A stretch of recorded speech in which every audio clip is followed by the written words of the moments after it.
அனைவருக்கும் வணக்கம். இன்றைக்கி நான் சொல்ல போகிற பதிவு என்னங்கன்னா, இப்போ சந்தோஷமாக இருக்கிறது எவ்வளவு நல்லது, ரொம்ப நல்லது. ஆனால் அந்த சந்தோஷத்தில் சில பேர் ஏதோ பேசுகிறாங்க, திட்டுறாங்க நம்மளை.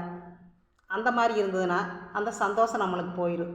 ஆனால் அந்த சந்தோஷம் போயிடுச்சுன்னா நம்மளுக்கு ஒரு சிரிப்பு வராது, ஒரு பேச்சு வராது, சாப்பிட பிடிக்காது, தூக்கம் வராது. ப்ரெஷர் சுகர் இல்லாமல் அது வயசானவங்களுக்கு ரொம்ப வந்துடும். ஆனால் அதையெல்லாம் நம்ம நினைக்காம யார் என்ன பேசினாலும் சரி, நம்ம அதை இந்த காதில் வாங்கி அந்த காதில் விட்டுட்டு போயிட்டே இருக்கணும். ஏன்னா நம்ம அதையெல்லாம் கண்டு நம்ம ஃபீல் பண்ணிவிட்டு அதை நினச்சிட்டே இருந்தோம்னு வைங்க, நம்மளுக்கு எல்லா நோயும் வந்துடும். அந்த மாதிரி இல்லாமல் நம்ம சௌரியமாக இருக்கணும்னா நம்ம சின்ன சின்ன வேலையை வயசான காலத்தில் செஞ்சுட்டு நம்ம சாப்பிட்றோமா, சாப்பிட்டு நல்லா தூங்கி எந்திரிக்கணும், நல்லா சிரிக்கணும், பேசணும், 4 பேர்த்து கூட பேசிட்டு வெறும் வேலையை செஞ்சுட்டு இருந்தால் நல்லாயிருக்கு. கண்டதையும் நினச்சிட்டு நம்ம அந்த சொத்து நம்ம வாங்கினோமே போச்சே, அந்த வீடு வாங்கின போச்சே, தோட்டம் வாங்கின போச்சு அப்படின்ட்டு அந்த மாதிரி ஃபீல் பண்ணக்கூடாது. இருக்கிறது போதும், அளவாக இருந்தால் போதும். அந்த மாதிரி நினச்சிட்டு சந்தோஷமாக இருந்தால் நல்லா இருக்கலாம்.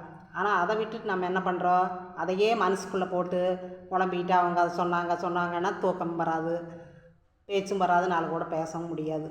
அது மாதிரி இருக்கும்போது நம்ம என்ன பண்ணணும், ஒரு கோயில் குளத்துக்கு போகலாம், அந்த மாதிரி போயிடலாம், ஒரு டூர் போகலாம். அந்த மாதிரி இருக்கும்போது ஒரு பேரம்பேத்தி கூட பேசலாம், பசங்க கூட பேசலாம். சந்தோஷமாக பேசினா அந்த நினப்பு போயிடும். ஏதோ நம்ம புக்கெல்லாம் நல்ல கதைகள்லாம் படிக்கலாம், நல்ல கதைகள்லாம் படிக்கலாம்.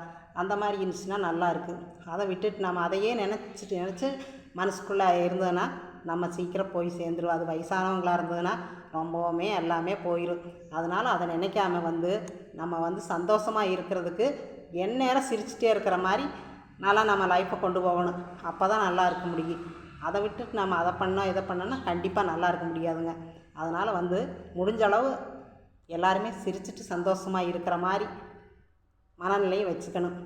அதுதான் நான் சொல்லிக்க விரும்புகிறேங்க இந்த பதிவில். ரொம்ப நன்றி, வணக்கம்.